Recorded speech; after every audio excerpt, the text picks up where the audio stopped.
Today we're going to be experimenting with texture on our pet portraits. Now, to experiment with texture, we're going to be using some really cool plastic sheets that have different bumpy texture patterns imprinted on them.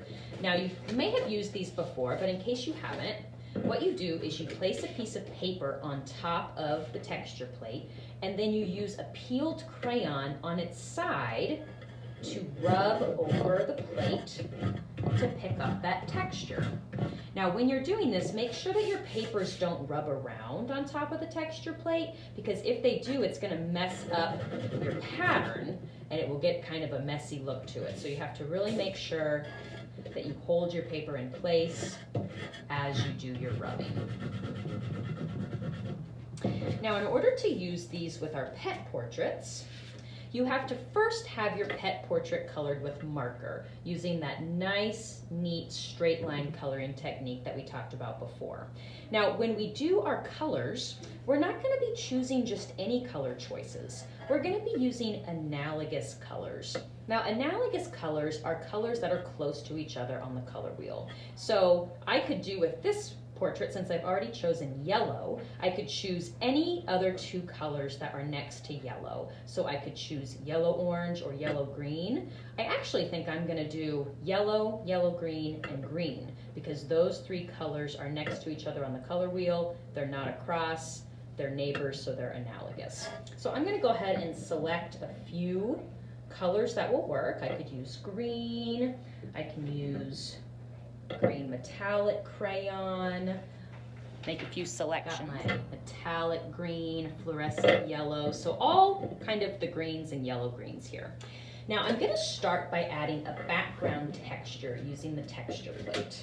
So I'm going to choose one that I think has a very interesting pattern, and then using a peeled crayon, I'm going to very carefully rub over the texture plate only in the background. So it's a little tricky. You have to use the edge of your crayon just right up next to the pet portrait without going inside of it.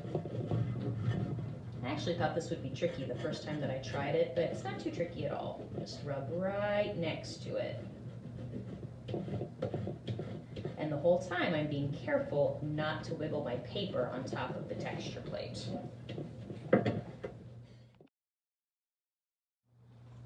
Now that I've finished my background the way I like it, I can also add texture to my pet itself.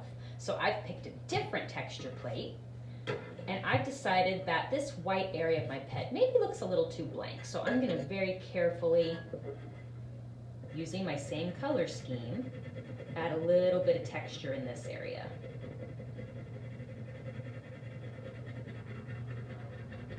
You can see that coloring with the point of a crayon kind of has a different effect with the texture plate. It gives it a little more color, but the texture patterns don't quite show up as well. So I might color with the point in this area, and then I might choose maybe the peeled crayon for this area. Since it already has some color, I'm just adding a little bit of texture to this.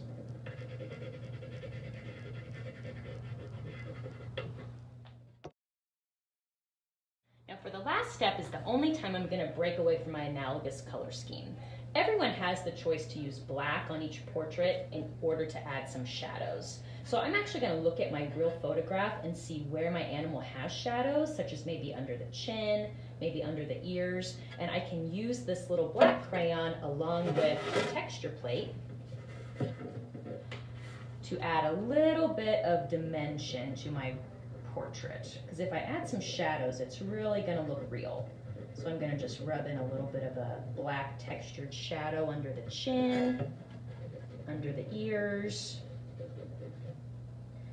maybe just here around where the eyes go in a little bit. As you can see, today is a lot about experimentation. There's not really a right or wrong way to do your textures. You can layer as many different textures and patterns as you think looks good on your pet portrait. So it is up to you to make those choices as an artist.